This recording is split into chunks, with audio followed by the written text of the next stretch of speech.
Got it, girl. Got it. Got it. Got it. Want to move the cursor off to the side? Thank you. Yep. There. There we go.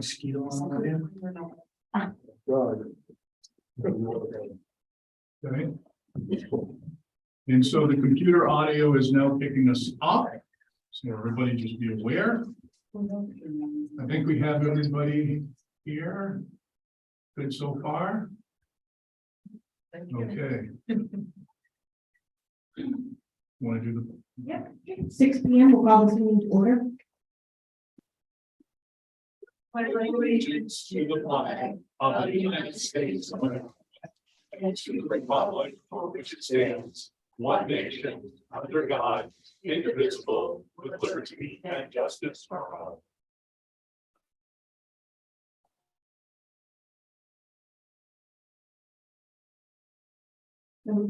Daryl has joined us online. Yeah, we have online, we have Daryl, Fred Sturdivant, and Walter Berry. And we do have word that Tom Walton will be here, just running a little late, but he will be there. We'll have our three. So Madam Chair, if it's okay with you, I'll drive until somebody has questions. Absolutely. Okay, all right. Thank you all for attending this evening as we begin the FY24 budget season. Most of you have budget packets laid out in front of you. Just a little bit of housekeeping and then a couple of curveballs, and then we'll really dig into what we have to do here. First thing, some of you may have received updated sheets from Lisa that has the actual county tax number. Several of you might not have the sheet that has the correct number. So if you will turn to, in your packet, if you will turn to the budget summary page, I'm going to read a number to you. And down at the bottom of the budget lines, it says county tax. That number should be in the proposed column, $270,522, with a figure $19,356 off to the side of that. So if you don't have that particular updated sheet, Lisa, either now or later, will get you what you need. Okay. All right. Thank you. What I'm going to do, mostly, a lot of you have seen the budget letter that I wrote a while back, mostly for people that may be watching this later on YouTube. I will basically go through the budget letter, and then after I do that, we have a couple of requests. Ryan and Justin both have meetings that they need to attend to later this evening. So we will get them, bring them up front and do them first, and then let them go on their merry way, and then we'll get back into the group where we need to be, okay? So getting back to the budget letter. First, I once again want to extend a big thank you to this person here on my left, Lisa Prevost, for her invaluable assistance in the creation of this proposed FY24 budget. Second, I also want to thank all of the department heads for working with us and taking the time to comb through this budget line by line, and we did. As many of you know, creating a municipal budget is indeed a balancing act of providing necessary town services weighed against the ability of the taxpayer to afford those services. In the end, while no budget is perfect, I hope you'll agree that all involved gave a good faith effort to achieve a livable balance. The FY24 budget journey begins with a few important themes to keep in mind, and they are as follows. 1, inflation. It's no secret that inflation has risen dramatically over the past year. Our current budget, while attempting to capture the cost of inflation, did not fully grasp just how high inflation would creep. That's my fault. I apologize to all. The FY24 budget is both a reflection of the shortcomings of the current budget and an attempt to correct and plan for more inflation in 23 and 24. 2, employees. They are the soul of our operation, and this FY24 budget continues the quest to keep good people with a 5% COLA and a much-needed wage adjustment for our Public Works Department. 3, roads. The simple truth is, we need to invest more money into our roads. The FY24 budget adds $120,000 for fixing and maintaining our roads. Given the cost of asphalt and manpower today, every dollar will be needed. In addition, Scott, Chris, and I are creating a road plan that will help guide the town for the long term. As of the writing of this letter, excluding the use of surplus dollars for capital reserves, it appears the overall budget increase is 8%. This reflects increases to both operational budgets and capital reserves, again, excluding the use of surplus. And I'll talk a little bit more about it later, but surplus is basically, the use of surplus is taking it from one of our piggy banks and putting it into other piggy banks. And so it does not reflect anything about taxation or other revenues facing the town. We are still waiting on the 23 number for the county. And like I said earlier, we now have that. And so factoring in that county increase that we now have, the 8% goes to 8.7%. That's the amount of money that the voters will be voting on in June if you accept the proposed budget as given to you this evening. Good news, because we spent less than budgeted in FY22 and received more revenues than forecasted, the town finished the year with, I should say, an unassigned fund balance of a little better than $1.5 million, minus the standard 90-day cash flow set aside, leaves the town with a little more than $380,000 of available, what we would call surplus. That is good news. These monies will help plan for future capital items, allowing the town to borrow less and save money on interest payments in the future. The FY24 proposed capital reserves budget totals out at $554,000, minus the proposed use of $380,000 from surplus, leaves a balance of $174,000 to come from taxation and other expected revenues.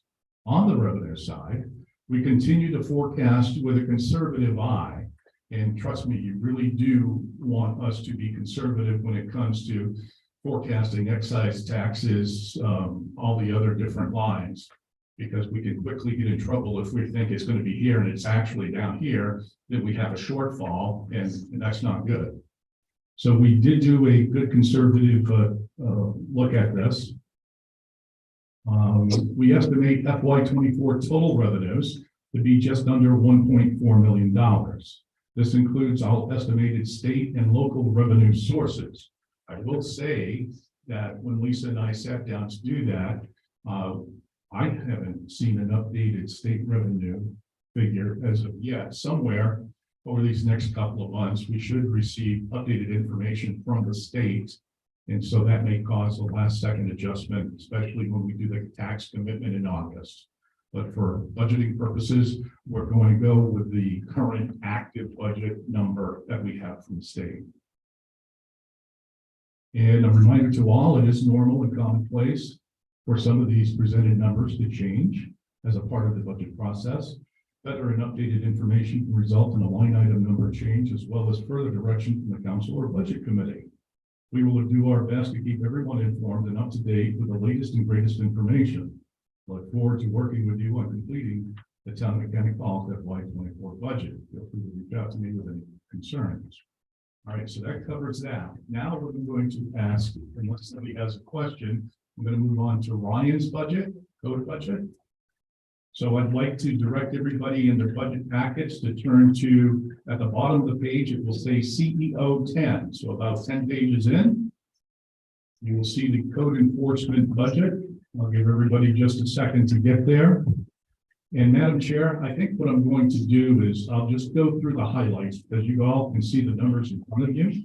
After I touch on some of the highlights from these various budgets, I'll pause and entertain any and all questions.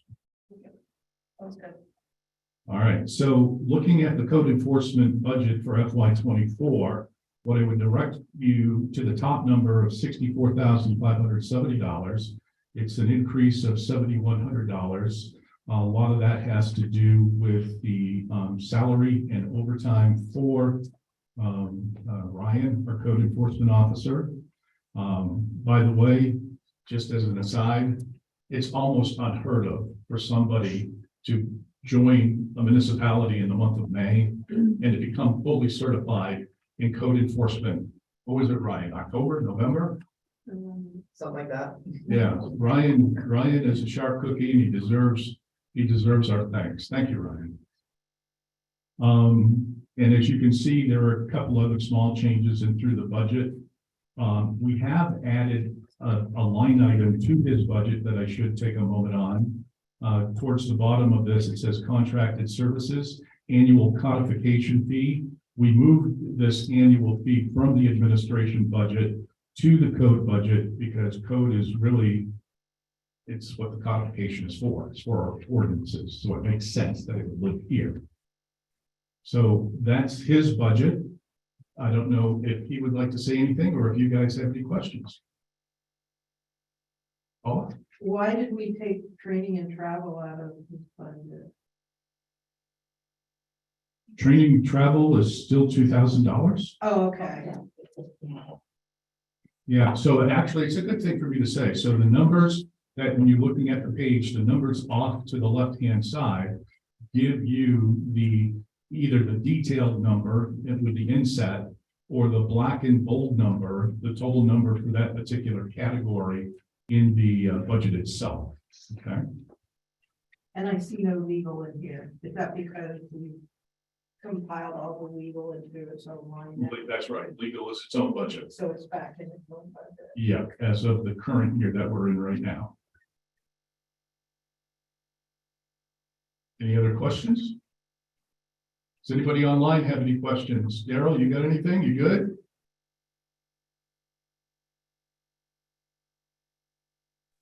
I'm good. We got the meeting.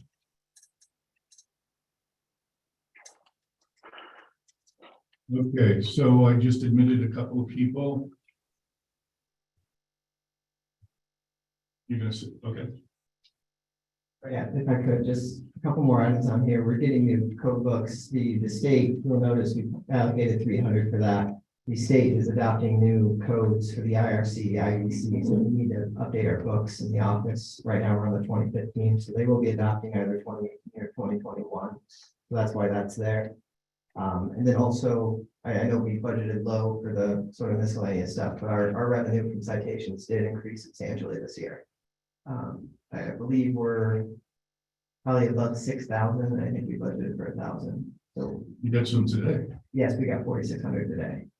So we are quite ahead on those lines, which is not a part of this budget, it's part of another one. And you'll notice also the uniform allowance was added on. I had my own steel toe boots, but those expire once in a while. I have to keep replacing them.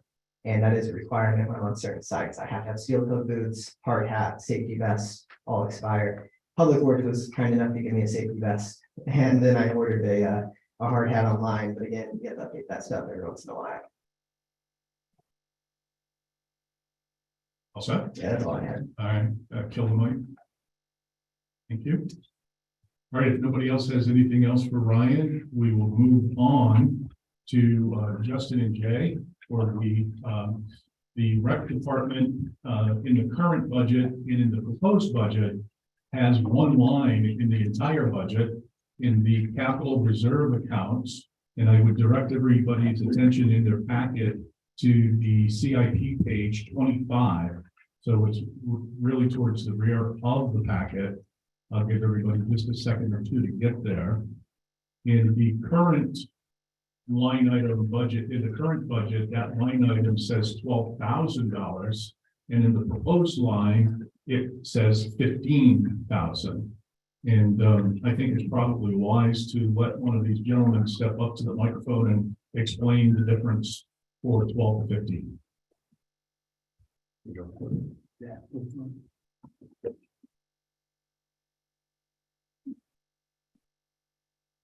Thank you for having us. Appreciate the invitation and the move of the schedule so I can go to my meeting later.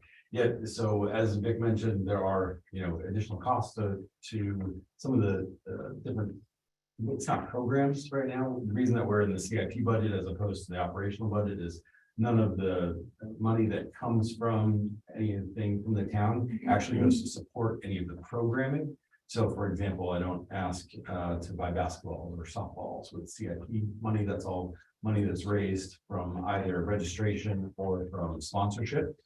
So everything related to the CIP is actually related to town-owned assets.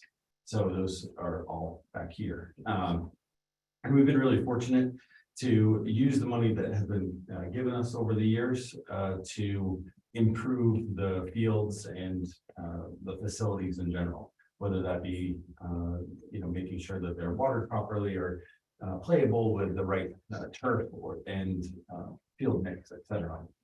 We're also in the process of expanding our footprint within the town property. So we go back there to the end is an area that is cleared that has been cleared cut a couple of years ago. There's been drainage put in an effort to put a field there in the future. So to expand so that we can have more playable surfaces for our players. Specific to where that money goes, there's a number of different bills that go to maintain what we have down there, from Atlantic Turf Care to even the water department and making sure that they're paid. But specifically, the increase this year is to keep moving on our progress on the field. So for example, we have a quote for fencing to outline where the property line ends, and that was almost $20,000. So we would have more detail if I had realized that tonight was the date, but we have documentation for all of the different items that go into that. Jay has a few things from last year's expenses that Lisa keeps for you. So each month you get a almost like a profit and loss of what we go through. So Jay itemized those on a yearly basis. So if you have any specific questions, I can go through those. But that kind of outlines the reason for the increase. What I know you've mentioned this before. What is your next project that you're working on? Are you working toward the fencing? Yes, that would probably be the most clear and pressing need would be the fencing. Even additionally, it's also to clear out some of the brush that's there, potentially to bring in some fill as well. We have some issues with one of the fields where one of our volunteers put on a little too much infield mix, or what they call it, to dry the field one night after a rainstorm during the day. And it really created havoc in the infield. So we need to excavate a little bit of that and pull that out. So there's a number of things that we go towards. And thank you for having Lisa provide that monthly information. Is it helpful? It's very appreciated. Thank you. I know we've had, difficulties getting information before, but it's always right there, and we're thankful that you help us provide all of that. I'm happy with that, and so you won't hear me complain about that anymore. Thank you. Thank you for all your work, guys. Greatly appreciate it. Any specific questions or anything that you would like to see as a follow-up for this? Because I know, generally you'd like to have either quotes or other things. A lot of it is numbers that we actually pulled specifically from the reports that you're getting. So I don't know, or anything else I'm missing that we could share? No, just we put just the one field down back here. We put irrigation on it last year, and that was almost $10,000, and then the load of field mix was another $5,000. So we're constantly improving all these. The other reason for the hike is, the water bill, we're gonna spend a third more this year to the water department, so we'll be probably in the $3,300 range to the water department this year, to keep everything watered down there, so the grass keeps growing. As you know, if you look at your CMP bill this month, that's gone up. Well, our CMP bill down here for the fields and everything goes up with that. It's endless. Probably to build a ball field is $150,000. So we're trying to do it very economically in stages between volunteer work and different things we can do at a time. So we've been pretty successful on the 3 fields we've got down there so far. So there's in that $15,000, there's not enough money to pay for all the money that gets put back into the town assets. We make that up through private donations and sponsorships. So I think it runs somewhere around just the municipal side, probably somewhere around 28,000. So the other part of the 15 is made up from outside money. Thank you, gentlemen. All right, if there's no other questions, thank you, gentlemen, for showing up this evening. And again, I apologize for leaving this. Oh, thank you for having us. I appreciate it. Okay, so what I'm going to ask everybody to do now is we're going to go back to the front and let's go to the summary, budget summary page.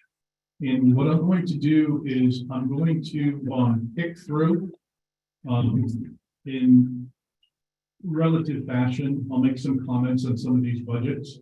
And so that way, eyes wide open, as I like to say.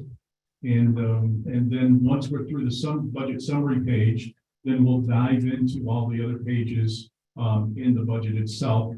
And again, if you have any questions along the way, don't forget, don't be shy about asking. And for those of you on the internet, if you got something that you would like to say or ask, I'll do my best to keep an eye on you guys. And if I fail, I apologize up front.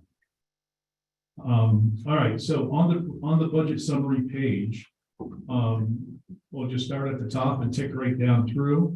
In the proposed FY24 budget, the proposed for boards and councils is up $525 to the tune of $12,688.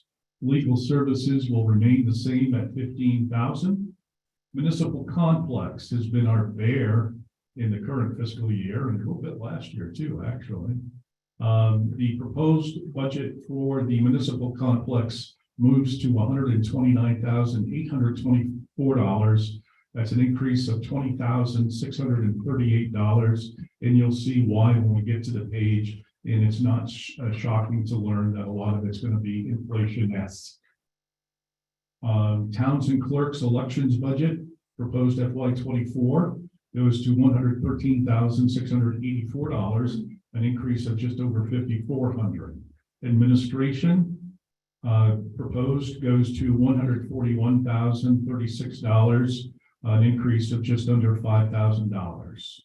Safety compliance officer is 0. Utilities proposed budget is $169,875. That is down $5,850.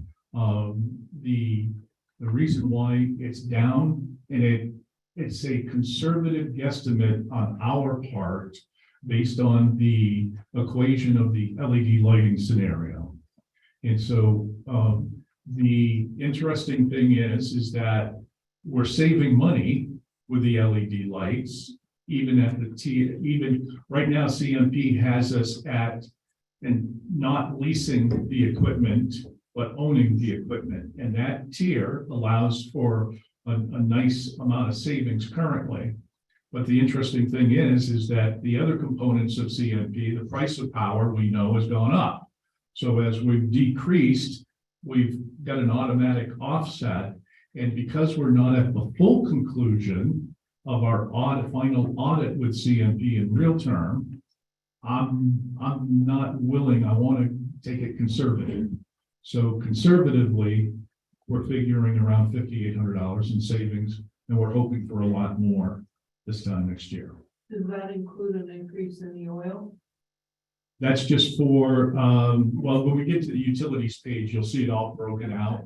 Okay, so I'll save that for that. The code we just did, library, FY '24 has it at $38,525.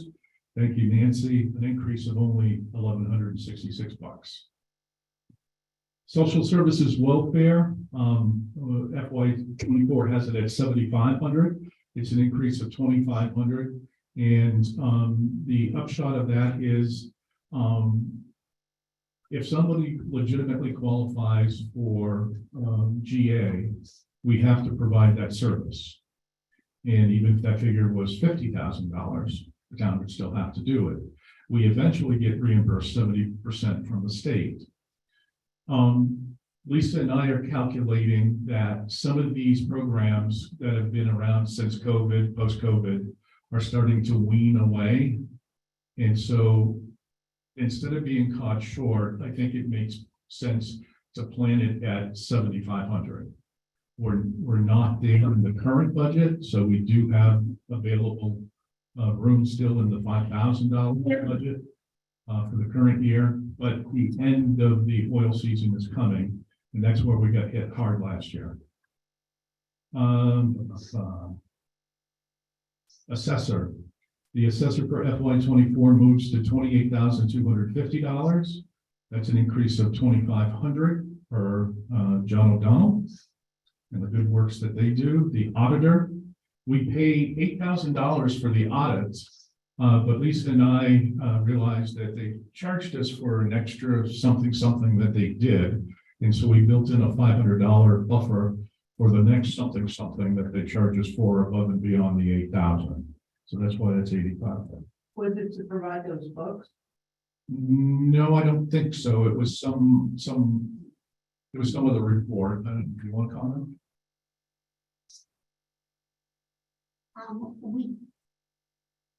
We did, ask them to handle the fixed assets for us. That came in at a little bit, extra. And then they did some, pre-audit work that ended up being a little extra too. So the 8,500 should cover all that. All right, I'm checking in online. Anybody online got anything? Any questions? Anything?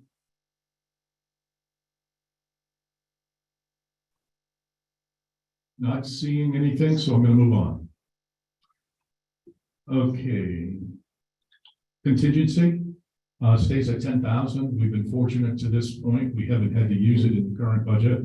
So I think 10,000 is a good number for FY '24. Debt service moves down slightly to $192,211. More when we get to that page. Pension and insurances, Lisa will do a deep dive on that page when we get there. The good news is the FY '24 budget has it at $549,974. That is a decrease of $44,380. Animal control goes to $11,225. That's an increase of just over $1,400. Dropping down in a couple of lines. Fire department for FY '24 moves to $174,566. That's an increase of $28,736. More coming in a couple of minutes on that. Police department comes in at $511,322. That's an increase of $44,190. Public works has the big increase, which goes for FY '24 to $337,. That's an increase of $89,226. And when we go through that particular budget, you'll see, and Scott, of course, is here to answer any and all questions, along with Lisa and myself. Transfer station, Norm's budget is $134,458. That's an increase of just over $1,800. And the county tax, the famed county tax, as we stated earlier, goes to $270,522, an increase of just over $19,000. So from there, I'll have everybody flip a page. And actually, the only thing I want you to pay attention to, you can, go through all the lines, of course, but the auto excise tax, again, being conservative, We budgeted $525,000 again in FY '24 as we currently have in FY '23. We hope that people keep buying vehicles, especially the new ones. The town of Mechanic Falls loves that. When you do it, go and treat yourself, celebrate, and get a brand new vehicle. Thank you very much. And on the next page, down towards the bottom, the items of interest will be the Betty, which is business tax stuff, along with the revenue sharing. And again, you'll see that we're using the same numbers that we currently have in the budget. If we do get some sort of updated numbers during the budget process, we of course will share those numbers. And those numbers will become impactful in August when we actually have a tax commitment. Oh, one final note on the bottom of that page, you will note that the total forecasted revenues is $1,393,528, which is $8,650 less than the current year. All right, now we dive into the specific budgets. Again, the numbers in bold on the left are the category numbers, and the numbers subset in total up to that category number. For boards and councils, the budget again, $12,688 is a change of just $525, and that is wholly found in the subscriptions line. Guess what? Subscriptions for just about everything has gone up. So that's that budget. Any questions on boards and councils? Oh, The $10 has been $10 for like almost 20 years. You mean the planning board stuff? Yeah, for the planning board stipend. It doesn't even buy gas to get here anymore. you all can do what you want to do, right? But just going with the flow, yeah. I just let you know that that's how long it's been that. No, and it doesn't buy me. So it's actually probably a good point for you to say the following. So at the front of the book, for those that have a book, we have a timeline that the council has approved. And so the next meeting after tonight is scheduled for Monday, February 27th. Assuming no bugaboos, that night, like this past season, we have tentatively scheduled for vote out night.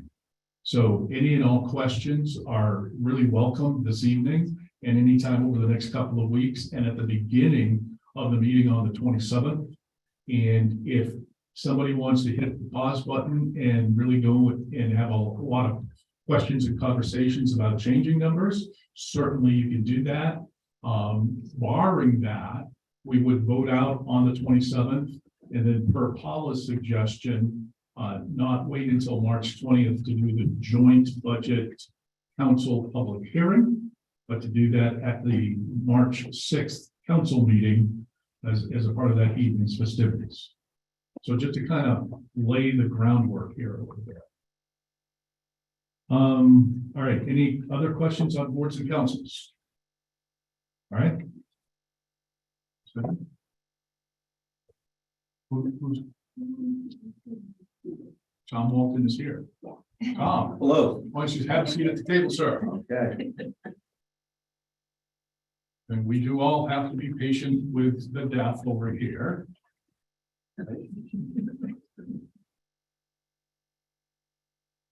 Welcome aboard. Thank you. All right. Sorry for running late. Oh, that's okay. That's all right. Thank you for coming. So, All right, so flipping the page, legal, 15,000 seems pretty simple to me.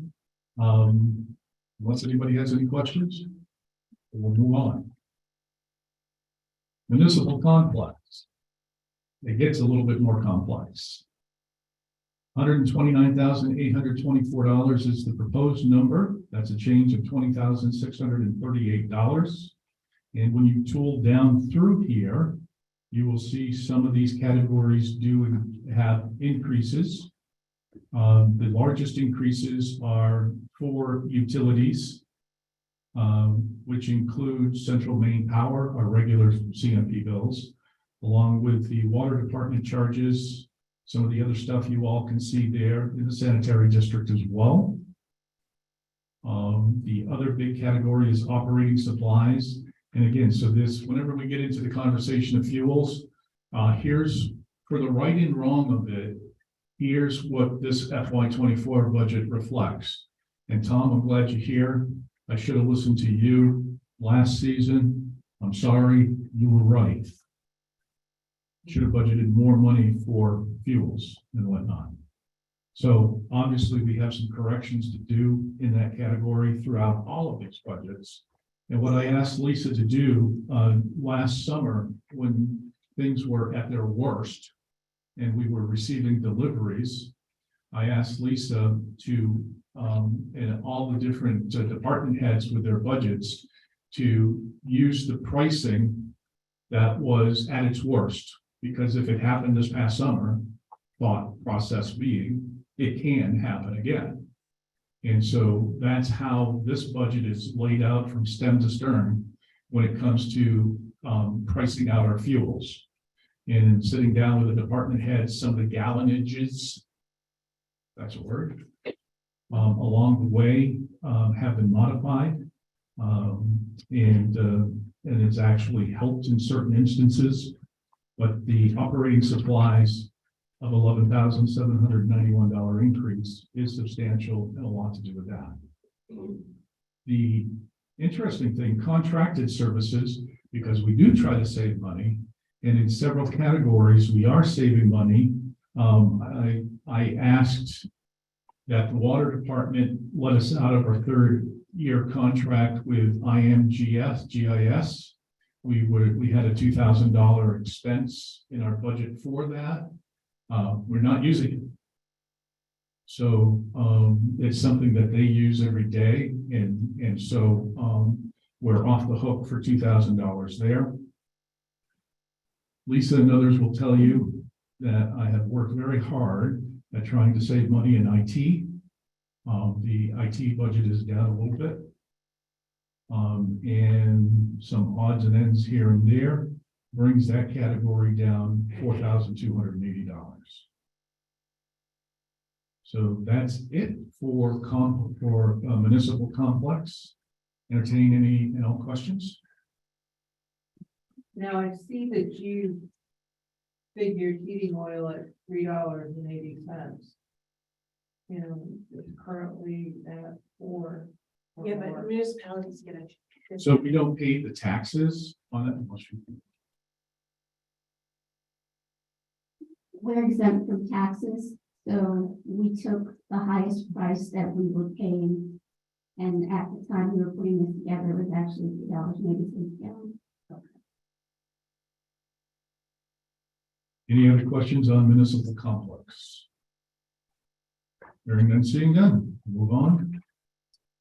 Town clerk elections, $113,684 is an increase of $5,427. And looking down through the budget, the biggest increase is actually in the salaries line, and that's representative of the COLA that they received last July, which increased their wages from the year before. And you'll see that common throughout all of the budgets. And beyond that, office supplies is up $1,000. Travel and a couple other categories are down or the same. So overall, pretty modest. Questions? Hearing none, seeing none. Administration.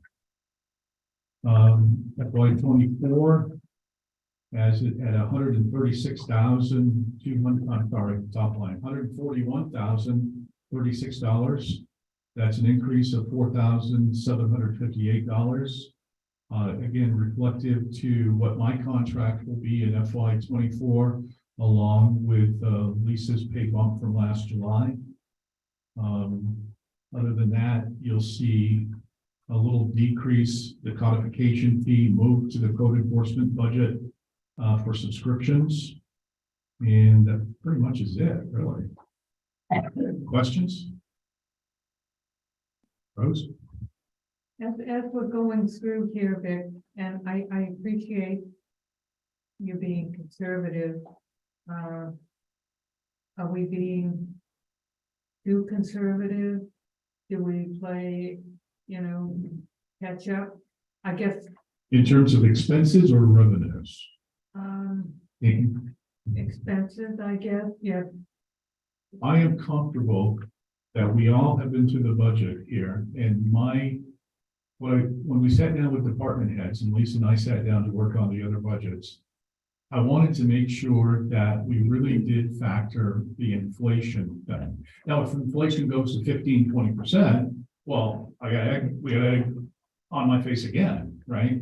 But assuming that inflation stays in the neighborhood that it's been in, I'm relatively comfortable because I'm trying to bring to you guys a budget that reflects the reality on the ground to the best of our ability to use the crystal ball. Like, so this budget is really like, we'll talk about fuels. So this budget is trying to guess the price of fuels in June 2024. When you're starting to do this in November, December, and January, it's hard to know over these last 3 months what the price of fuel will be in 2024. That's why in this case, I took the highest that we had and used that as the stake in the ground. And the good news is, if we're budgeting high, A, we have it there. B, if we are really high at the end of the day and fuel prices stay lower, then what will happen is those line items will be underspent and those dollars will drain down into the town's savings account. So either way, one way or the other, and I do think it's important for the taxpayer who's listening to know that when we do these budgets, it is a good faith effort, and anything that's not spent drains down into the town's piggy bank. So it's all the town's money, always. I do appreciate all the conservative efforts in the budget. I just, Yeah, no, I hear you. yeah, because sometimes when things get too tight, you gotta pay back. Well, I can to prove your point. So in the current budget that we're living right now, we're 62% through the budget. And for the last couple of 2-3 weeks, for the first time with expenses, we're running, right now, it's as of last Friday, 61.63%. So for the first time, we're just about even. We early on this year, this fiscal year, we've been as much as $400,000 behind, and slowly over time, because as Lisa will tell you, when you pay some of the bills up front, 100% of the budget's already spent. And so it looks bad, and as time goes by, it looks better. But when you average everything out, depending upon the rest of the winter and some of Scott's needs will tell us really if we're going to wind up with any sort of a surplus this year. And I understand that it's a balancing act, and it's difficult. Yeah, And so I appreciate all the effort that you're doing. thank you. Thank you. Thank you. Any other questions on admin? Moving on. You got something? You got a question, Walter?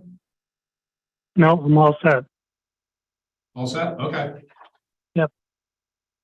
All right, utilities. $169,875. That's a decrease of $5,850. And again, we talked a lot about that. So when you get to that category there, utilities, $165,375, we are forecasting somewhat of a savings in through there, but we'll see.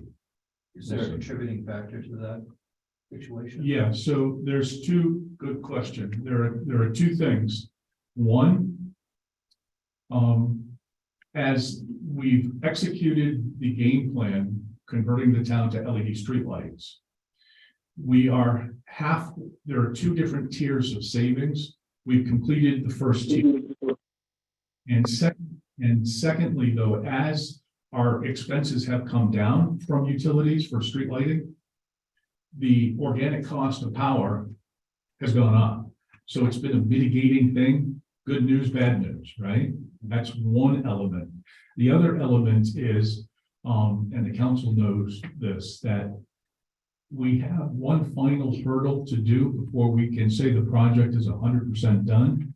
Real Term sits down at the end of the deal with CMP and goes through light pole by light pole, all the different changes that Real Term made to the street light.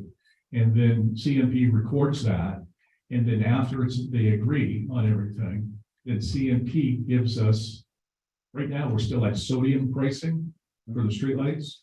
We're gonna go to LED pricing, which will be another bump down. But so it's all good news. And to Rose's point of being, factoring the savings, I'm really hoping for a lot more savings than what we're budgeting. But I can't tell you again what the price of power is going to do, or if those savings will actually materialize to what the project said it would in the beginning of the proposal. And won't it be backdated? Yes, so yes, good point. So even if it's 10 months from now before they get this across the finish line, when CMP lowers us to the LED tier, pricing tier, any overage that we've had since the installation date of those streetlights will be credited back to the town through credits on an ongoing monthly basis from CMP. So, and I know that this has happened in other communities. And so it's just a matter of when CMP and Real Term can sit down and get it done. So there's no firm timeline on this conversion? No, it's not. In fact, I read it. As much as you've been trying to nail it down. I read an email thread to the council on this week ago. That was an email thread that basically Real Term was reaching out to me with that question, and it was my question. And the response was CMP says that they're busy with all the winter storms and they don't have enough personnel, and so they're not going to be able to sit down anytime soon. So at the end of the day, the town will get what all the credits and the benefits of the street lighting it should. It's all a matter of timing. So I'm being very conservative with the savings for this next fiscal year. And I'm excited because I helped the church go to LED and it was only free. And we got over $2,000 rebate. Really? Yeah. So if that free did that, I'm really looking forward to see what We'll see. 100 and something. Yeah. Just over 100, yeah, like 102. Yeah. The number is. Any other questions on the utilities budget? Hearing none, seeing none, move on. Code enforcement we've done. Library. FY24 has it at $38,525, which is an increase of just over $1,100, which is again is all reflected into this particular salary budget based on the pay bumps they got last July. I don't know if you have any further questions on that for Nancy or any of us, but hearing none, seeing none, moving on. The social services budget, I kind of talked about really in the summary page, so we'll move on from that. The assessor, again, pretty much the same thing. It's just a pay bump for John O'Donnell's company to do all the good works that they do for us. And this is for their normal works, not the reval situation. Next page, auditor, $8,500. We've kind of touched on that. With a $500 buffer. Contingency, $10,000. Unless somebody has something to say about that, we'll move on. Next page, debt service. You want to give me a break and do the talking on debt service? Okay, so you'll see that the debt service is $192,211 proposed for 2024. That's a decrease of $607 from last year. Essentially, it's just that our payments this coming year are going to be a little less than they were last year. We are this in 2024. It will be our last year of the debt service on the renovations for this building here at 108 Lewiston Street. Yeah. We have still the rural development bond for the purchase of 22 Pleasant Street, but fingers crossed that we find a buyer for that and we can get that off the books. We have the year 3 of the road paving bonds and the lease payment on the excavator, and we'll be in year 7 of number 8 on that. So actually, as counts though, I think we have a very low amount of debt. So any questions? Regarding the 22 Pleasant Street situation, I know there was a deal and it fell through, but where are we at with that building? Has there been any, what's the situation? Is there any new interest in the building or? So, great question. I will say this about that. So while we were all disappointed that the other deal fell through, in the interim, we have switched realtors. As you may have seen the sign out there for Bolus. So,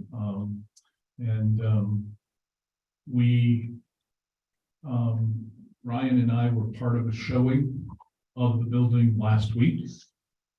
There is potentially some interest. I'll wait over the next couple, 2-3 weeks to see if that party wants to advance the conversation. And if they do want to advance the conversation, then my next step is to bring it to the council and set up an executive session for them to hear the gentleman out. Lisa and I received an inquiry from our realtor today. I guess a different person has inquired about ongoing operating expenses. And so the way it was worded, I don't think it's the same party. I think it's a different party. And so we provided what information we could to them today. Last December, I showed it to another party, just as we were concluding our agreement with the prior realtor. And I really thought something was going to happen there. Nothing's happened there as of yet. So there does continue to be some trickling of interest. And it will be a happy day once we get it across the finish line and we all can move on from that. But stay tuned. Any other questions on debt service? Okay. Moving on, pensions and insurances. Lisa, I'm just going to turn it over to you again. So pensions and insurances, and it was a surprise to me when I was calculating it, but it actually went down $44,380 from what we currently have this year. So we're at $549,974 that we're proposing for this year, for 2024. There's good news and bad news in this budget. Our health insurance, which is a big chunk of this budget, our rate actually, the actual renewal rate actually went down. And we've had some luck lately we've had some turnover. That's not good luck. But some of our new hires have been single people. Some of our new hires have actually they're decided not to participate in our health insurance. So we're just providing them with a opt-out stipend, which is contributing to a lower number here. So that's good news. We did budget conservatively road, and that we still are budgeting for an anticipated increase in insurance rates next year. We also have a few open spots, and in order to be conservative, we are planning for worst case scenario that those people that are not hired yet, that we're anticipating are hired, we're going to budget them at family plans, so that's included in this budget. But still, that health insurance number, even with those conservative thoughts, it did go down, that's good. On the other side of the coin, our property and casualty rate did go up some. And our workers' comp rate went down, but a lot of this budget is dependent directly upon salaries. And as you know, we've been working to retain good employees here. So as salaries go up, things like your Social Security, Medicare taxes are gonna go up, your workers' comp will go up if the salaries goes up. Retirement expenses go up as salaries go up. So those are all included in this budget. But overall, the number went down and that's positive. Any questions?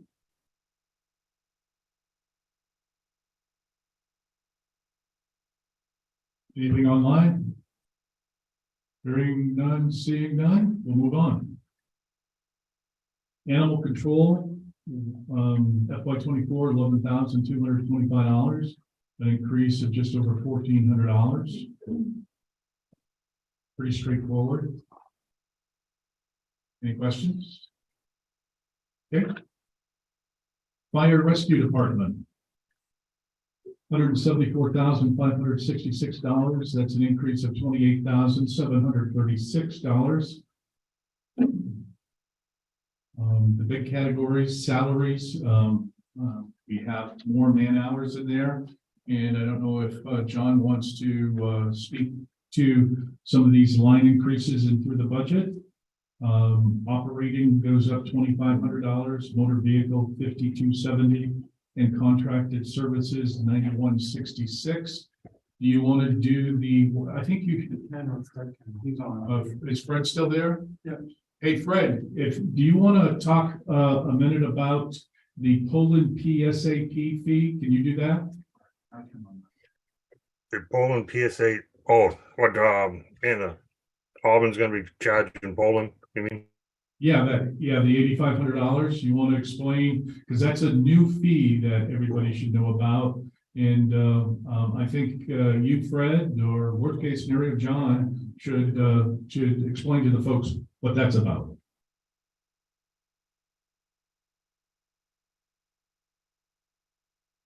You want to do that, Fred?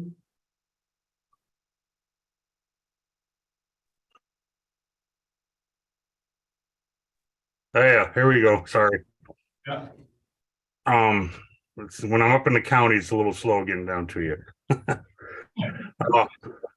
Poland's been doing our rescue, as you all know, from 6 to 6, 6 in the morning to 6 in the afternoon. And through the years, they just contracted. We haven't really contracted anything out with them. They've been doing it on fees they collect when they transport people. But due to the increase of calls we've had through the years, I don't have the exact number increased, but it has increased. And Auburn 911 has added another fee because they feel they are doing more work for Poland than what their original contract was signed for handling our town on the calls. And that's included in like the emergency response when they talk and ask what's, describe how to do CPR, what the injuries are, and they can give you some more emergency medical dispatch is what it actually is. So we feel that Poland's been working out real good with us. We wish we could go 24/7, maybe down the road sometime. It would, when they have more manpower and medics in the evening. But as right now, it's been working good and people have been enjoying it, and you always use them as backup anyway. So we feel that it's just our way of, we should be able to step up and take care of our people and also help Poland Rescue for doing the job they do. Thank you, Fred. Does anybody have any questions for John or Fred concerning the fire rescue budget? Just in general, as far as the under salaries that seems to have gone up, over $11,000. Is there any one particular position or is it across the board, increases? You want to answer that? Or just from last year, wasn't it? Yeah, hey, Fred, you still with us? Yeah, I'm still here. Yeah, did you hear the question or would you like it repeated? I got it. The biggest reason we got a bunch of new young people, which is what we really need. And they've been responding to more calls. And so that's gonna be more man hours involved. And also is we've had a bunch of the raises from the state requiring minimum wages to go up. And the council through COVID has increased some of our wages. We were looking at the actual budget and we decided we needed to add some time to it. It's across the board. It's not for like one certain section of it, like just the officers or the chiefs or just firefighters. It's a total across the board to make sure when we get to the end of the year, we're not having any shortages. We've looked at it and we were getting kind of close at certain times. Any other questions concerning the fire rescue department budget? All right, thank you, Fred and John. Appreciate it. All right, I'll move on. Police department, FY24, $511,322 is an increase of $44,190. I will say this, and Jeff can talk more about this and about some of the other lines if you would like him to. The current year that we're in, the 3% pay increase for PD, which was contracted, came from the pensions and insurance budget. Lisa rolled that 3% along with everybody else's 5% into that budget. Part of the reason why there's some savings in the pension and insurance budget is that this coming year, the PD is contracted at a 5% pay increase. So under the salaries budget here is reflective. It's the only budget other than like my pay. It's the only budget that is reflecting the actual salaries for FY24. A lot of the other budgets have the current FY23 and then the COLA in the pensions budget. This particular budget has the full because it's contracted, just like mine is contracted. So that's why Lisa tucked it back into the police department salaries lines. So those hourly pays that you see there are reflective of a full staff, of which we currently do not have. And Jeff, do you want to step in at this point and kind of round things out? Yeah, if there's any question. Where are we at with staffing right now, Jeff? Met with the person where we've given a tentative hiring for the 5th position. And the 6th position we're still trying to give, but we have some prospective people that we expect to be at least looking job hunting in the area around the end of April, beginning of May.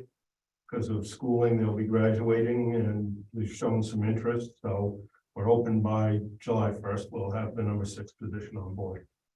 So will this have an impact on overtime at all while you're waiting on? It won't have an impact on what I've budgeted for this budget because it really theoretically takes 6 to 9 months to train somebody up. So there's a lot of training that goes on after you hire them. So you really don't have that person out working the road by themselves. They're riding with another person learning the job. So it takes at least a full year to kind of get that where now everybody's out working a regular shift on their own. Because also the 2 newest hires we get, number 5 and number 6 spot, will still have to go to the academy. And that's an 18-week adventure. Number 4 is there now. Number 4 is there now and doing very well. In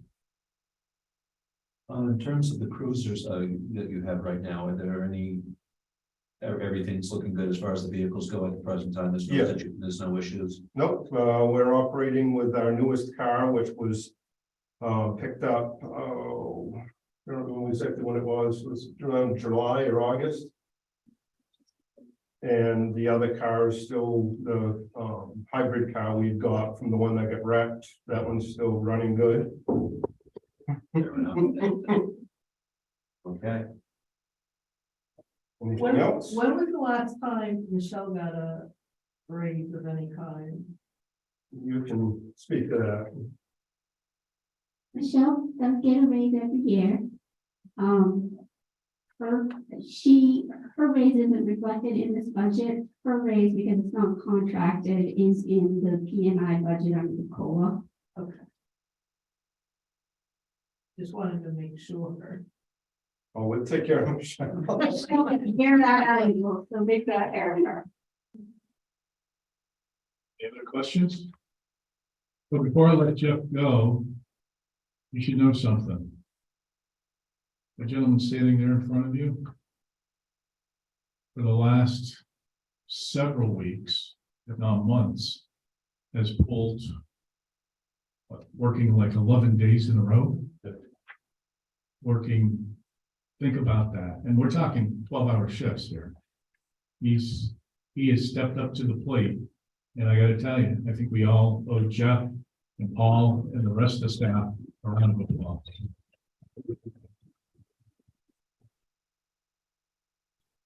I mean, they're doing a good job. And like he says, we got one at the Criminal Justice Academy getting trained. And it's not easy stuff, folks. This is not easy stuff. And my husband had Nate my husband teaches up there. My husband he was quite impressed with Nate. And he is looking forward to meeting the new one on Friday morning. I'm sure it's likewise. Thank you, Jeff. Thank you. Thanks. Thank you. All right, Public Works. Gonna have to keep a round of applauses going here, I think. $475,337 is the number. This is the budget with the largest increase, eyes wide open. And there are good reasons for that. I hope you all agree. The increase is $89,226. So as mentioned a little bit earlier, as we all discussed at this time last year, that Public Works Department needed a pay bump. And so what I have done is worked out a pay increase for everybody at Public Works. And when you combine that with the 5% COLA that's in the pensions budget, it will make the bottom guy at $20 an hour. So the rest of them scale up from there. So it's not the 1905. It's not the 1905. If you take 1905, add the 5% to it, it gets you just at $20. Okay. And that was my barometer thinking. What should the town of Mechanic Falls be paying minimally for the person in that slot? And I think $20 is at least a fair wage. Probably should be more, but at least it gets us on the table closer than we are now. Scott, I'll have you come up if you don't mind and talk about some of the other increases. $30,000 increase in operating supplies, motor vehicle. I'll let you just tick through and say whatever you want. Make sure you turn on the microphone. Sorry. As far as operating supplies, everything in that line has gone up, and some of it drastically. Salt went up $20 a ton. Not that we knew that, and we've been getting a real good deal. We've been paying $58 a ton for the last 3 or 4 years. Bingo, this year, $82 a ton. That's $20 a ton, $600 a load more. Okay, we do 1,000 tons a year. So it adds up quick. culverts, we ran out of culverts or something, because culverts went up, I think, $140 a piece. It just, everything, all of this is just going right through the roof. Motor vehicle, parts for the trucks is right through the roof. Fuel, we know is through the roof. Repairs, anything, my guys work on more stuff down in that garage to save this town so much money. They come out of there black some days, they lay on the floor and work on stuff that saves this town thousands of dollars. And nobody really knows that, but we work hard to try not to take trucks down to the big rig places, because they charge so much money, it's crazy. But you gotta keep these trucks running, okay? We can't take care of the roads without them. We have to have this material to keep the road safe for you folks in the wintertime, so we have to stockpile stuff. And if we have extra, we buy less the next year. We bought less sand this year. And I'm pretty sure that at the end of the budget last year, I gave money back. Every year that I can, I give money back. We don't just try to piss it away. We use what we have to use and try to give back what we can. And I'm sorry it had to go up that much, but it's the vicious world we live in now. And trying to operate machinery and stuff it's terrible what it costs to keep things running. To be honest, I'm surprised it's not more knowing, having tractors and farm equipment and knowing what the oils and the trains. It's terrible, what your fuels and your oils and your parts, and it's right through the roof. But we just keep plugging, and hopefully everybody understands that. The trucks are running okay? Yep. You're not having too many problems? We've had a few problems. Oh. That's what we have, a maintenance budget for. You're gonna have problems. You're gonna work machinery, you're gonna have problems. And we have our share of problems. Every town does, but we try to keep it minimal, but you just don't know when things are gonna happen, so. Yeah, but generally speaking. Generally speaking, we're pretty lucky. Okay. So no motors, we lost our gears in the rear end of our little plow truck. We lost the gears in that was $5,000. Boom. My guys took it apart, tore that out. They brought the parts up, they put it back together. That's probably saved us $3,000 right there. But the parts themselves were astronomical, so. Yeah. Just, it adds up quick. It does. Who's the youngest on the crew for your hires, the last hire? The youngest is Chris. Chris has been there longer than the other two, but he's the youngest. Okay, so when it comes to seniority, it's you and then Chris, and then Chris. And then Andy, then John. And what's the difference between John and Andy for years of service, do you know? A couple of years maybe. But they're not going anywhere. They're gonna stay through the duration. When I'm gone, they're gonna stay right here, I believe so. That's the plan anyway. I think one other little important thing, that part of the budget is the minor SIP. Is that it is a substantial increase. Scott wants to do a couple of projects, and I threw in one item I wanted him to work on as well, which is basically, I love coming down Lewiston Street and seeing all those American flags when the boys put them out. And the flags are getting kind of tattered, so we need some new flags. So there's some money there for that. I don't know if you want to talk about a couple of the projects there, Scott. Let's see. Our stand screen down back, we pick up the sand in the pile, and we have to run it through the screen because it sits outside. It gets chunky. You can't put it in the truck unless you run it through a screen, and then it'll go in the truck and it'll come out the sand the way it's supposed to. If you put it in chunky, you're gonna be jammed up. It's not gonna work right. Well, that sand screen is, I lose track of years. I'm thinking 15 years old, and it's rusted bad. We're gonna rebuild it ourselves. We're gonna buy the steel and put new sides on it and stuff. Those are probably $8,000 or $9,000 for one of those rigs right now. So not a power, it's just a standard screen. You just dump your sand down through it. And, the big excavator we want to rent for up on Lane Road, we're trying to find our own sand. If we can find our own sand up on Lane Road, we won't have to buy sand. And then we can get loam, gravel, riprap, we can get all kinds of stuff out of there, but we have a feeling there's some up there somewhere. We need a bigger machine to dig deeper, quicker, and try to find a vein up in there. It seems where the town owns it, it would be a great asset, so. That's another reason we need to keep that 80 acre. Yeah, we hope to do, but I mean, at least some of it. The tire changer equipment, we want The boys want to change their own tire. We changed the loader tire. My boys did that. I mean, they want to learn. But we needed a couple of items so we can do it easier. So we want to appropriate just a little bit more money and you'll save a lot of money by changing our own tires. These guys will do anything. The 100 feet of 18-inch culvert on Water Street, there's 2 culverts down on Water Street that are rotted right out. And they're 18-inch culverts and they run right into the river. They're right at the bottom of Water Street where the guardrail is. We noticed this fall, they were both in very rough shapes and they need to be changed. But it was so much money, it's $4,000 just for those 2 culverts.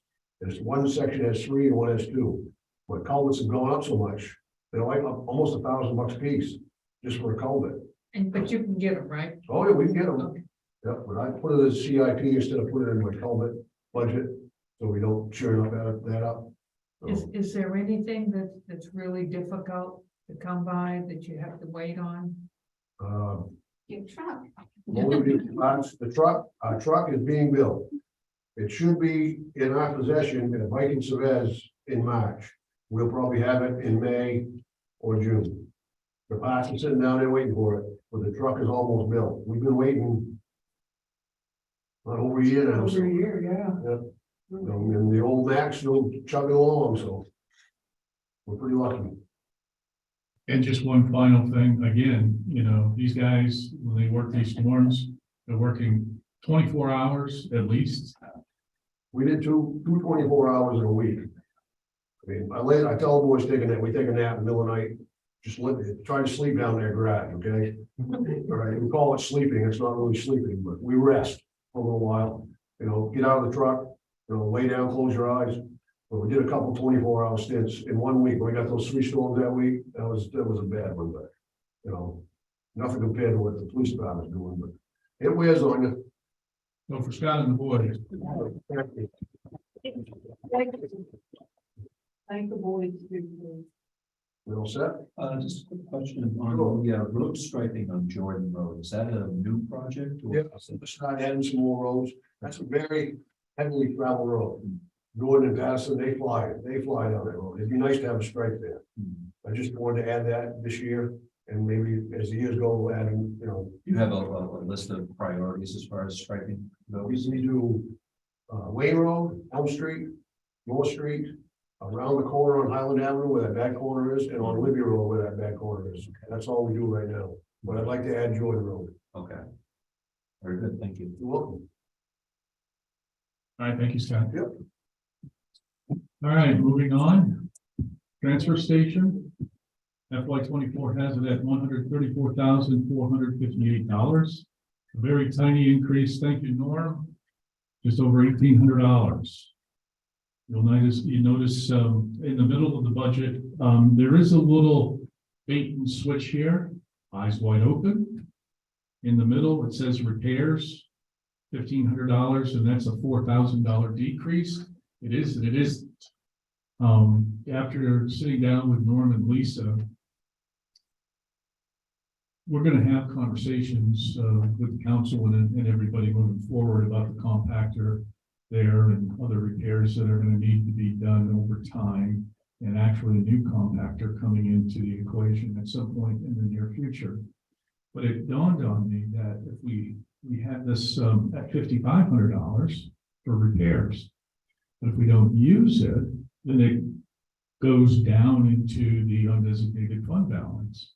Whereas this would be a smart play to take, we took some of it, the lion's share of it, and put it into the capital reserve.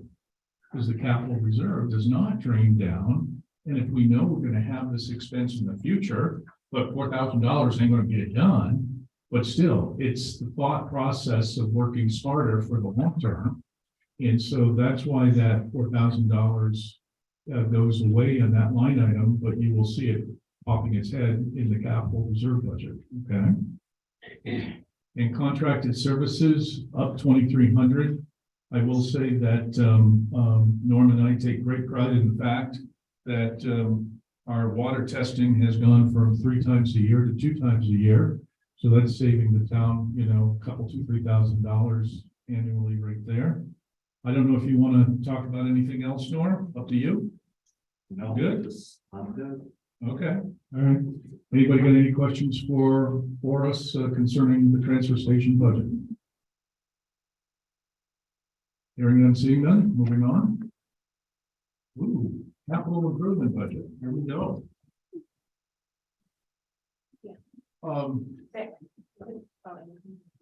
right back. Sure. You play interlude music? Give me a second, I'll be right back. I've seen this one. Okay.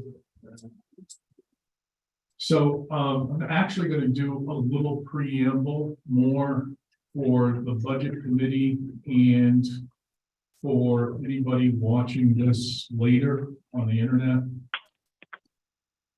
Most everybody has heard me say this 16 ways to Sunday, but I'm going to say it again because this is the time to say it.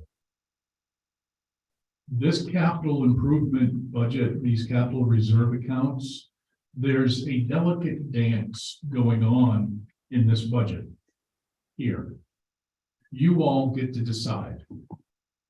I try to put forward what I think are the proper ideas, proper ways of doing things that's best for the town in the long term. Because we could sit here and make a lot of different decisions based on short-term thinking, but I like long-term thinking, what's best for the town.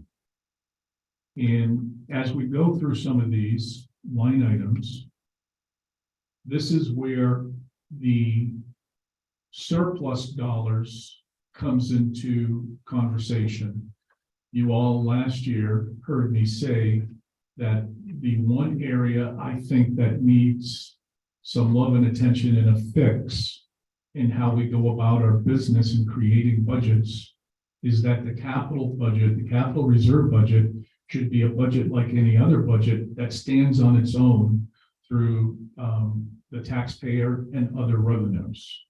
The town of Mechanic Falls has a long history of relying on the vast lion's share of its capital reserve budget using surplus dollars.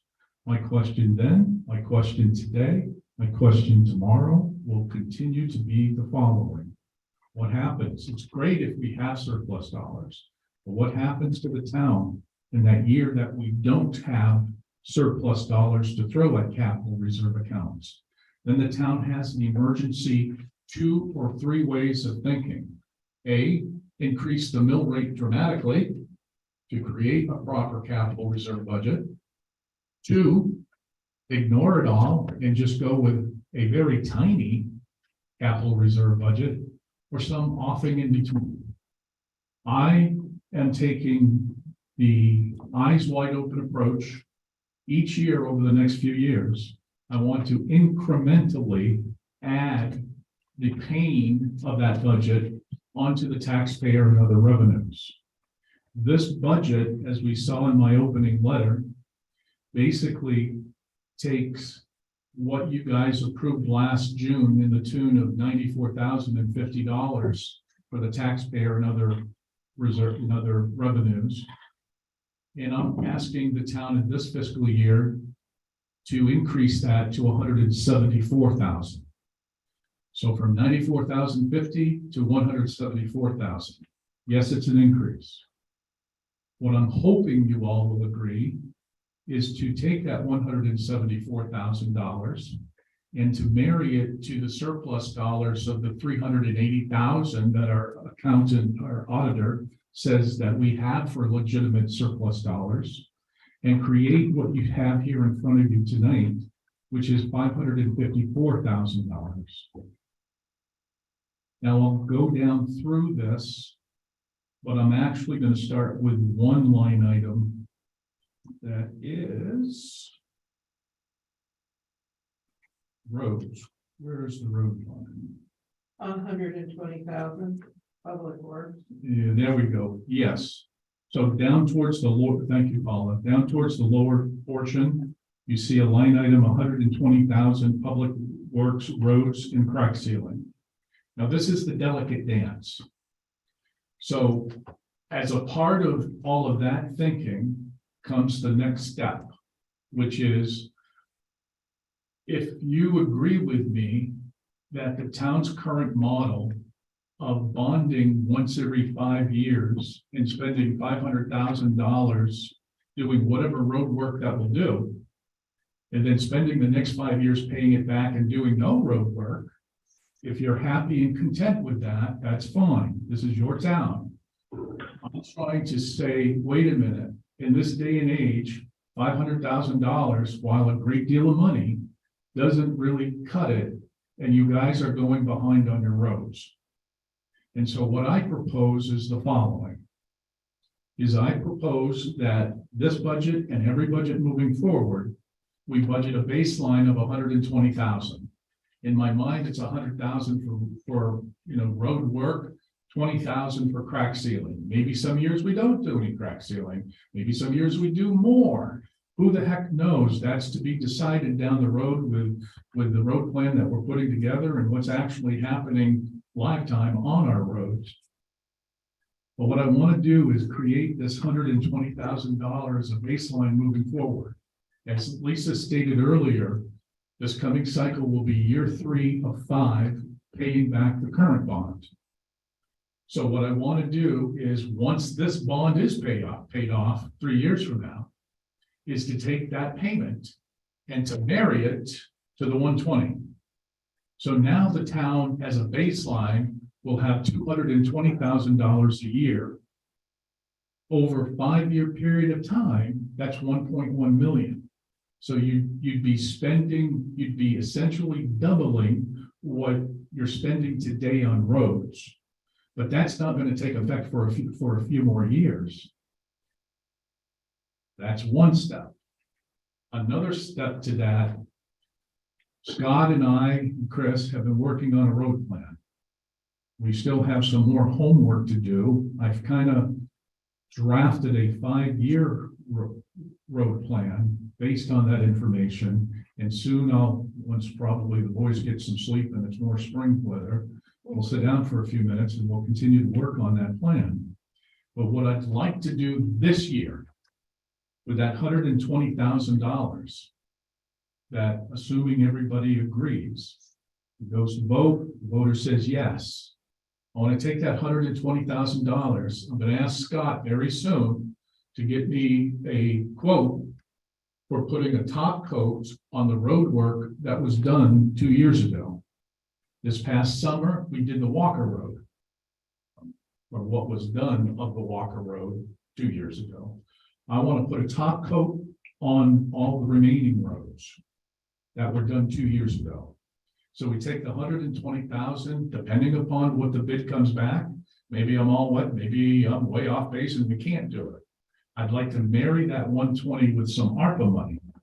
We have roughly 166,000 minus some door expense, minus some other in-ground storage expense.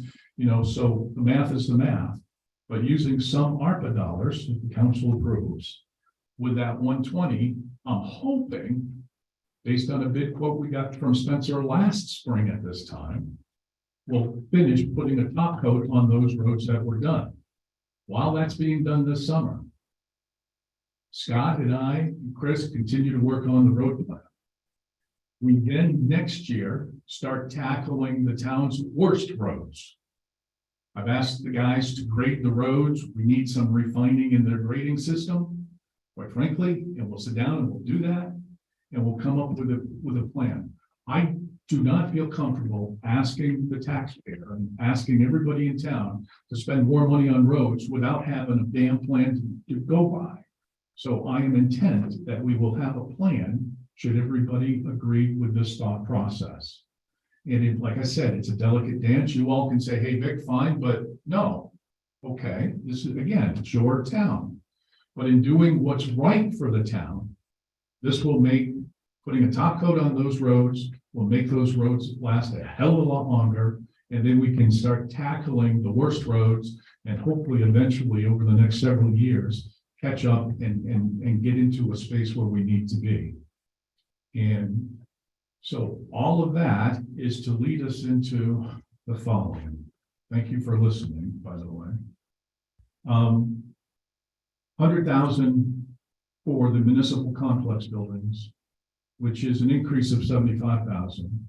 I've been working with the council, for those that aren't familiar, I've been working with the council on, do we stay in this building or do we do something else?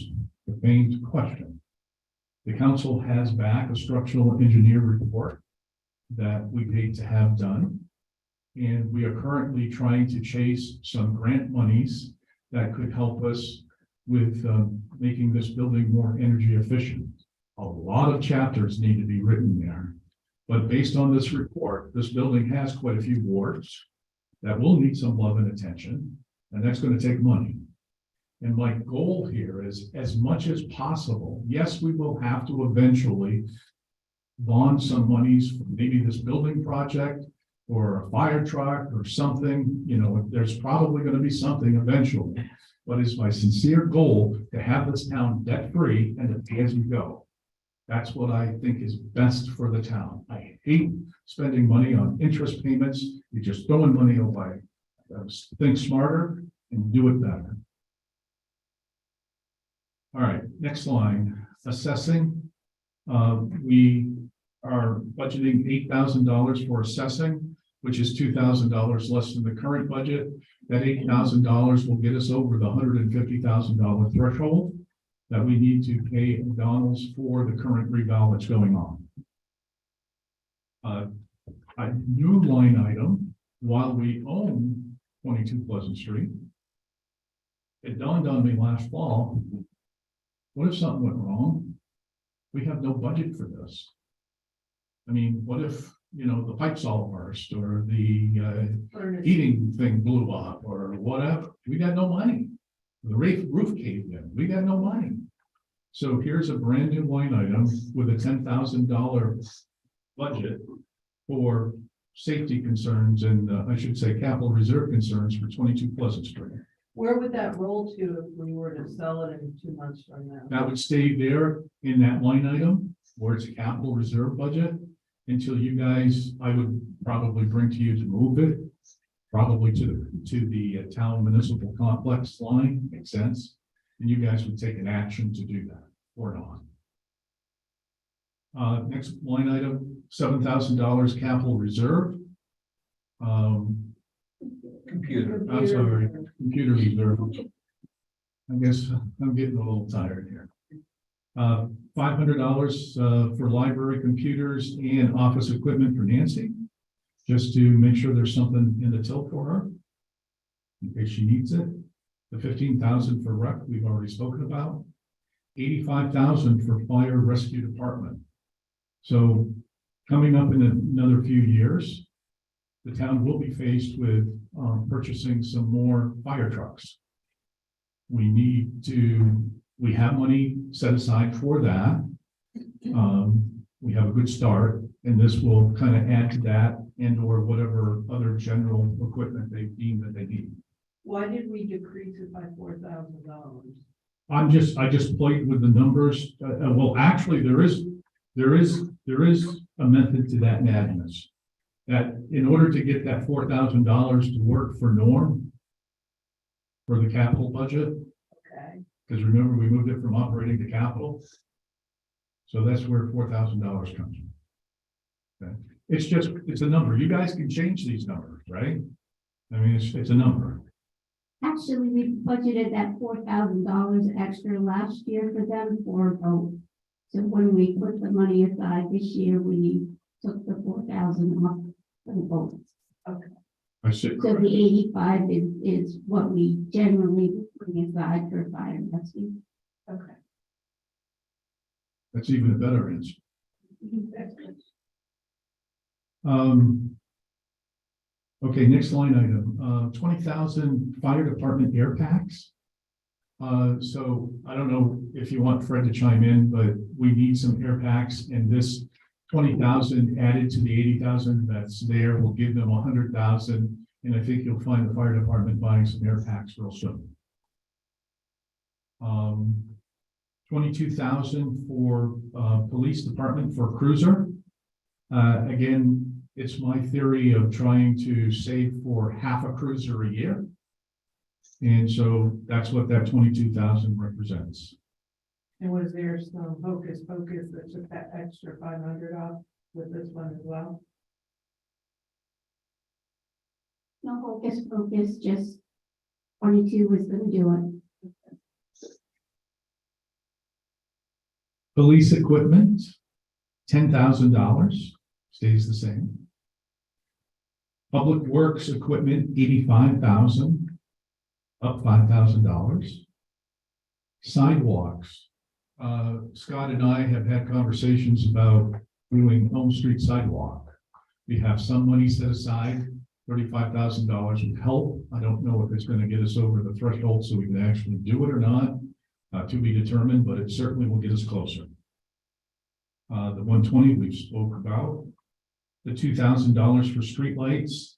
Now that we own the streetlights, the Cobra lamps and all of that stuff, we have in the operational budget, a maintenance agreement for if the lights go out or somebody knocks down a telephone pole, that we have monies for the crew to come out. But the hardware and whatnot needs to have a capital reserve account, which is not included and then just coming out. They're going to charge us for the parts and pieces above and beyond the maintenance thing. So it's my goal to set aside continually $2,000 a year. And even if 20 years from now, that looks like $40,000, the people in charge at the time will, if we need to, the lights go out at the same time and they all need a lot of love, they'll have $40,000 to do it with. $29,000 for the transfer station equipment. So even though I misspoke earlier, that $4,000 does show up here in this particular line item. And again, it gets us closer. Norm and I have had a couple of conversations about, you haven't got any yet, right? Pricing? No, Okay. you're talking compact. Yeah. And we have those in the future, I think. Yeah, those are two big capital purchases coming your way over the next few years for the transfer station. The compactor and the bulldozer, which I guess through Scott and Norm is kind of ancient. 22 years old. And we're just hoping that it's going to last until the town has a better solution. And so all of those plans are still being formulated, coming to a theater near you at some point. The next line, 5,000, landfill closure is a misnomer a little bit now, because as we've learned with the cell plan development, that in theory, we have up to 106 years. So that $5,000 will actually, it could say cell plan, because once every 2 years, the DEP mandates that we update the cell plan with another 2-year cell plan. And so we'll save continually $5,000 a year and eventually $6,000, but because things go up, but we'll have the money once every 2 years is up to actually pay to have the next cell plan done, which I think is smart. That's it for the capital improvement thing. It is a lot. It's a lot to absorb. I don't know if anybody has any reactions or questions. I'm more than happy to entertain. Regarding the public works, I think it's an excellent idea to do a road plan and come up with a proactive approach to dealing with roads as they need on a priority basis. But at the same time, does this money go towards a reactive situation, something unexpected like a bad storm washes out a culvert or a road or something of that sort? Or is that already handled within the current budget, public works budget? You ask very good questions. Good for you. Yes and no. I guess it depends. So I could have Scott answer that a little bit better than I can, but just from a Brainiacs thing, it depends upon whatever quote we get back. My goal really is, my goal for the town would be to do a top coat this summer or early fall, more likely, on those roads that were done. To your question, I don't know, do you want to add anything to that? They're asking, do we have money for if an emergency having a road walk? No. We make it happen somehow. I mean, we have money for gravel and we needed culverts, we'd go to another town and get culverts. We would make it happen. But no, we don't have an emergency fund for something like that happening. Like when Lane Road washed out, we weren't planning on that. Should there be contingency monies for a situation like that? I think, I mean, we got, our drainage is pretty good now. I mean, chances of a road washing out is pretty slim. Cross your fingers. Yeah, I was just gonna say, you never know with the weather, it changes from one day to the next. You as don't, far I as- mean, never really thought about that, but it's actually a good point, but. I think that's something that should be considered for the future reference that if you don't have something in the budget already, and you don't for emergency situations, road repairs, because I just think that there should be something in the way of, something should be factored in one way or another for public works to be able to deal with that situation. Well, isn't it an option if you have this 120 that we put in for the roads and this now after this year? That if something happens, you can come to the council and use that money sooner than planned. Yeah. So are we essentially doing that, would you say, or? Am I? In a desperation situation, most likely, but the way it stands right now, my opinion is, I agree with Tom, that there should be an emergency fund for public works as well. John had a good point. Yeah, in natural disasters and things like that, usually we end up getting FEMA money or aid like that, that will take care of that money. Same with the fire department. Well, if we put in a whole bunch of hours because ice storm 98 comes again, or something like that, then we pull money, or the state, or is it state or federal, whatever it is, gives us the money to reimburse that. That's actually what happened when we had that big rainstorm where it washed out a lot of Lane Road. Was we ended up getting FEMA money for a lot of that repair. But was it after the fact? That's the question. It is after the fact. I just thought it'd be good to have the money on hand versus waiting for the federal assistance to happen. And it's great if it does, if it's consistent, that's fine, but. Well, if we have a reserve and there's money there in reserve, of course, it's a vote. Right, it's just one, well, that's what I was thinking, and he's starting that here, because Right. this is for road repair. Yeah. It's kind of for budgeting to keep them good and keep them up, but if something happened, again, it would be. We have to zigzag, right? You Yeah. know? And so there I are think it's a different, good idea, I just kind of think we're headed there with this. Yeah. Starting that. yeah, and again, it just depends upon the timing, the circumstance, the amount of money we're talking. Because like if everybody goes along with this 120 and let's say the bid comes back as pick a number, 150, probably more than that, but it comes back at 150. Well, we can use more ARPA dollars and save some of the road money for exactly what you're talking about. Plus there's other parts, there's contingency monies, even though it's not meant specifically for roads. Again, there are different pots of money in the capital reserves that I could always come to the council, like the public works heavy equipment line item, right? You know, if we needed to borrow 30,000 of that for an emergency repair, we've used contingency, you know, so those would be the Johnny on the spot decisions that would be made between, you know, Scott, myself, and the council. But your words of wisdom are heard and agreed with. And this at least begins that journey, because for the last several years, we got nothing.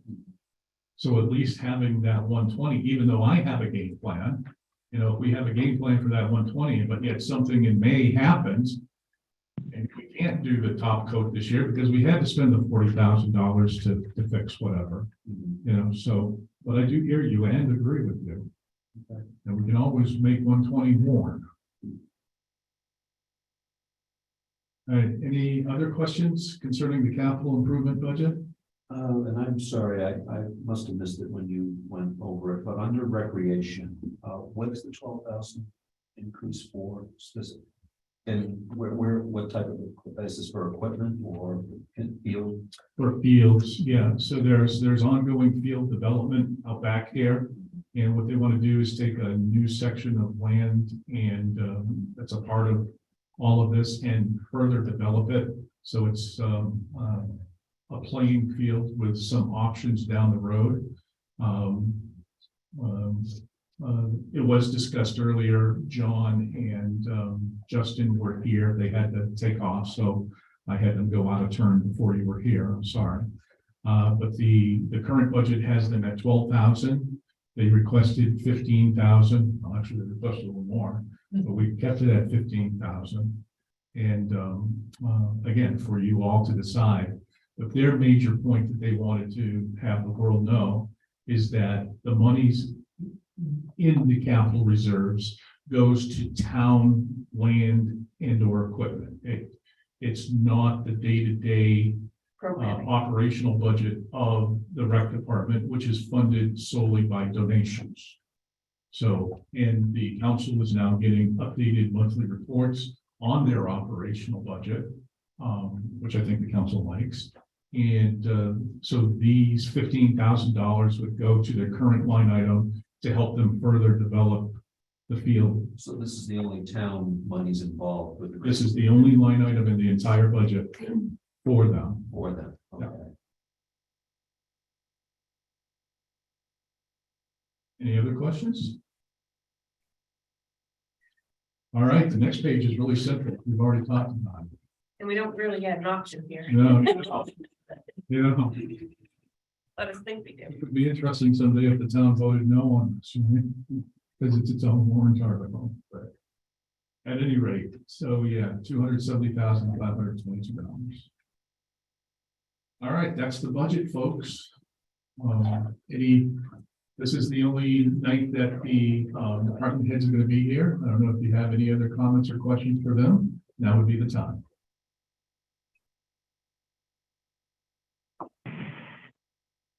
Hearing none, seeing none. Anybody online? You good? Thumbs up, good. All right, so I guess where you guys, I think at the next meeting on Monday, February 27th at 6 p.m. You guys, the budget committee should vote a chair. You could do that right now if you wish, or wait until the 27th. I believe Andrea will be here on the 27th if you want more people here. We'll review these next 2 weeks. If anybody has any questions, feel free to reach out to us for answers on the budget. All things progressing nicely. At the beginning of the 27th, you guys will elect a chair. We'll entertain last opportunity for thoughts and questions. Assuming all is well, then we'll do what we did at the second meeting on the last cycle. I'll ask the budget committee and the council to vote out the various budgets. And assuming that happens, then we will have a joint public hearing with the budget committee and the council on Monday, March 6th. At 6:30 p.m. We're going to start that at 5:30 p.m. Because we have a lot of action that night. And we'll do the joint budget meeting, and assuming that all goes well, then in April, the town council will vote out the warrants. And So what date was the joint public hearing? the joint public hearing, assuming everything goes very well, Yeah. will be Monday, March 6th. Oh, okay. Yeah, we changed it. Yeah, this was what we set out, and then if things work. We'll do that. So if we have roadblocks and more questions and things along the way and things want to be discussed, there are opportunities in the calendar to make that happen. So if there's nothing else, I will say, yep, Tom. I'm sorry, I did, just for a second, on Sure. the, under capital improvement, under the municipal complex. Is there a specific, obviously, I know it's an old building and it needs a lot of love and care, as you said, but do you have any particular immediate needs that need to be addressed this year? So we're like the cart and the horse. We're in that awkward stage of which is leading. Right now, the cart is leading, we need the horse to lead, right? And so we're going to be discussing at the council level, we're applying for grants. And we're going to be discussing at the council level whether or not, I think the next step very well may be an energy audit. But there are some items some physical items that could be worked on in the interim. Obviously, energy efficiency is a big deal in this building. The little roof here on the portico outside the building needs to be redone soon. So that's a little project that could happen. So we don't have any specific projects with price quotes lined up. That's in process. But one thing we know, we're gonna need money. Yes. And more than $100,000. Just a heads up for you, when we were 42 below zero a week ago, this complex burned 270 gallons of oil in 3 days. I believe that. So, yeah, she needs some help. Yeah. Anything else? All right, if nothing else, if Madam Chair, you want to adjourn us? I make a motion to adjourn. Yes. I'm at 7:51.